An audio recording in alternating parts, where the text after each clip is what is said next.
मेरे प्यारे बहनों और भाइयों, तो आप लोग कैसे हो। तर सकाळी सकाळी असं हिंदीमध्ये थोडंसं चालू केले, जस्ट चेष्टा. सोडून बाहेरचा सगळा आवाज येतो, मला तर कळतच नाही आहे काय करायचं. कधी कधी वाटतं माईक घ्यावा, कधी कधी वाटतं फोन घ्यावा, कधी कधी वाटतं रिंग लाईट घ्यावी. रिंग लाईट आहे पण ती इन्फ्लुएन्सरवाली रिंग लाईट घ्यायची, असं बरंच काही वाटतं. पण मनी भाई नाही आहे आपल्याकडे. असो, तर सकाळी सकाळी उठले होते. आज थोडीशी लवकर उठले कारण थोडंसं काम आहे घरात. तर काम असं आहे की आता उद्या आहे गुढीपाडवा, त्याच्यामुळे घरातली सगळी साफसफाई करायची आहे आणि त्याच्यामुळे लवकर उठले कारण मला ब्लाऊज पण शिवायचा आहे.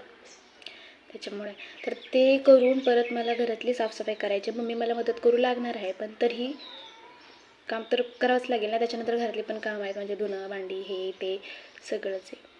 त्याच्यामुळे मस्तपैकी पटकन उठून आवरून केस वगैरे धुतलेले आहेत, स्किन केअर केलेली आहे, नाश्ता केला आहे. त्याच्यामुळे आता कामाला लागायचं आहे मला. तर तुम्हाला गुढीपाडव्याची इन ॲडव्हान्स शुभेच्छा माझ्याकडून. ब्लॉग बनवायची तशी सवय नाही आहे, म्हणजे असं कॅमेऱ्यासमोर बोलायची, कारण मला सुचतच नाही काय बोलायचं. पण आता मी ठरवलं आहे की थोडं ट्राय तरी करायचं, निदान म्हणजे जास्त नाही पण थोडं तर मी घेऊ शकते ना व्हिडिओ. तर मग ट्राय करते आहे मी. तर काही चुकलं माकलं तर समजून घ्या. तर मी जे दिवसभर करेल ते मी ब्लॉगमध्ये टाकेलच, शूट करेलच. त्याच्यामुळे बघत राहा, लाईक करा, शेअर करा, सबस्क्राईब करा.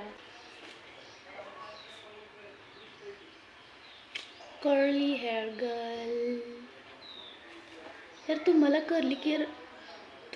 कर्ली हेअर आवडतात की असं स्ट्रेट प्लेन? म्हणजे मला कधी कधी माझे केस आवडतात, कधी कधी आवडतच नाहीत. आणि तसे मला प्लेन केस आवडतात. पण प्लेन केसांचा हा विषय आहे ना की प्लेन केस जास्त असे बाउन्सी नसतात, जास्त दिसत नाही, त्याचे पातळ दिसतात.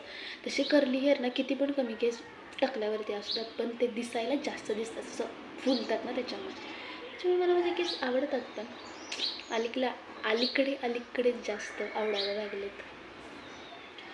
बिकॉज कोणीतरी म्हटलं आहे की दुसऱ्यांपेक्षा जास्त स्वतःवरती आधी प्रेम करा. त्याच्यामुळे आधी मला माझे केस आवडायचे नाहीत. हा आमचा संसार आहे, आमचा म्हणजे माझ्या मम्मीचा, त्याच्यामुळे इग्नोर. खूप काम आहे मला, जेव्हावरती येते यार धुणं भांडी करायचं, तर मला खूप काम आहे यार. गाईस या ना थोडंसं करू लागायला काम. चला काम करून घेते. माझी बडबड तुम्ही खूपच जास्त ऐकली ना. असो, तर आज ना मला भरपूर सारं काम होतं, कारण घरामध्ये मला साफसफाई करायची होती, कारण उद्या आहे गुढीपाडवा. त्याच्या आधी मला एक ब्लाऊज शिवायला आला होता, तर तोच मला अर्जंटमध्ये शिवून द्यायचा होता. तर तो मी पटकन पूर्ण केला, 1 तासामध्ये तो मी ब्लाऊज पूर्ण केला होता. त्याच्यानंतर मग मम्मी आली होती दुपारी, मग आम्ही घर साफसफाईला काढलं. सगळ्यात आधी तर आम्ही किचन साफ केलं होतं, त्याच्यानंतर रूम साफ केली होती, लास्टला आम्ही हॉल केला होता. आणि मला ना गुढीपाडव्यासाठी एक शूट करायचं होतं, म्हणजे घरीच शूट करणार होते मी, गेट रेडी विथ मी वगैरे असं करणार होती. पण खरं सांगते मला ना टाईमच नाही मिळाला आणि माझ्या लक्षातच आलं नाही की आपल्याला असा काहीतरी व्हिडिओ बनवायचा आहे. आणि आज तर मला थोडा पण वेळ नाही मिळाला, त्याच्यामुळे शूट तर लांबचीच गोष्ट आहे. आणि मला नाही वाटत आता ते शूट उद्या होईल, कारण उद्या तर गुढीपाडवा आहे, घरामध्ये पोळ्या वगैरे असतील, त्याच्यामुळे मम्मीला मला ते काम करू लागायचं आहे, त्याच्यामुळे मला नाही वाटत ते होईल. साफसफाई करून झाल्यानंतर आम्हा दोघींना खूप कंटाळा आला होता, त्याच्यामुळे मग मी चहा केला होता. मी म्हणतो ते अशा प्रकारे आपलं सगळं आता झाडायचं झालेलं आहे. आता तू ती भांडी घास, फरशा पुस आणि आराम कर. झोप. आजचा स्वयंपाक चुलीवर आहे ना का? मेनू उद्यापासून. उद्या पोळ्या, त्याच्यामुळे संध्याकाळी पण पोळ्या करायला भात केला पाहिजे, आमटी केली पाहिजे.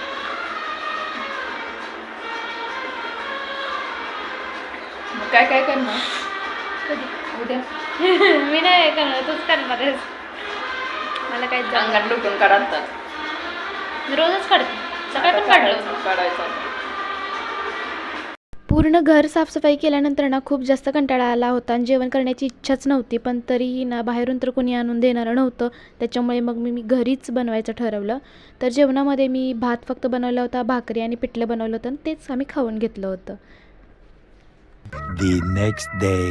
तर सगळ्यात आधी तर सर्वांना गुढीपाडव्याच्या खूप खूप लाख लाख गोड गोड शुभेच्छा माझ्याकडून.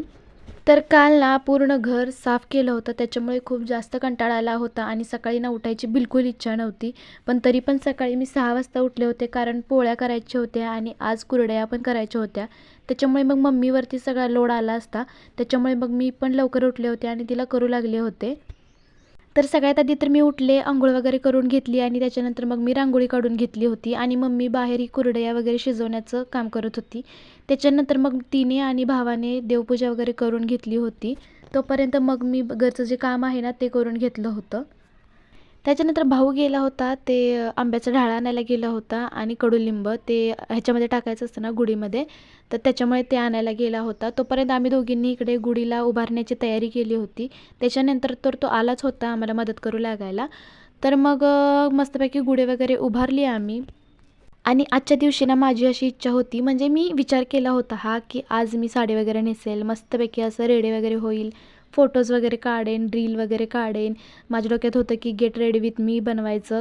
पण हे माझ्या लक्षात ना तेव्हा आलं जेव्हा पूर्ण वेळच संपला होता, कारण काल मी पूर्ण साफसफाईमध्ये दिवस माझा घालवला होता आणि काल तर मी शूटच करू शकले नसते आणि काल हेच माझ्या डोक्यात आलं होतं की गेट रेडी विथ मीचा व्हिडिओ बनवायचा. आज सकाळी तर मी लवकर उठले होते आणि आजचा पूर्ण दिवस मम्मीला मदत करण्यातच जाणार होता आणि आज मदत करायची होती, त्याच्यामुळे मग साडी वगैरे नेसून तर मला काम जमलंच नसतं करायला. त्याच्यामुळे मग मी साडी वगैरे नाही नेसली. वेळानंतर प्लॅन बनला होता माझा की साडी वगैरे नेसायची, पण साडी नेसून आता मी करणारच काय, कारण गुढी तर उभारली होती, स्वयंपाक वगैरे तर झालाच होता आणि व्हिडिओ ज्या मोबाईलमध्ये करायचा होता तो मोबाईल घेऊन माझा भाऊ गेला होता आणि त्याच्याच मोबाईलमध्ये मला व्हिडिओ बनवायचा होता, कारण माझ्या मोबाईलमध्ये जास्त व्हिडिओ बनत नाही, म्हणजे छान क्लॅरिटी वगैरे येत नाही, त्याच्यामुळे मला त्याच्या फोनमध्ये बनवायचा होता. पण तो त्याच्यानंतर दुकानात गेला होता, तर मग नाही झालं. असो, सगळं झालेलं आहे, घरातलं पोळ्या वगैरे बनवून झालेल्या आहेत, गुड्या वगैरे उभारलेले आहेत.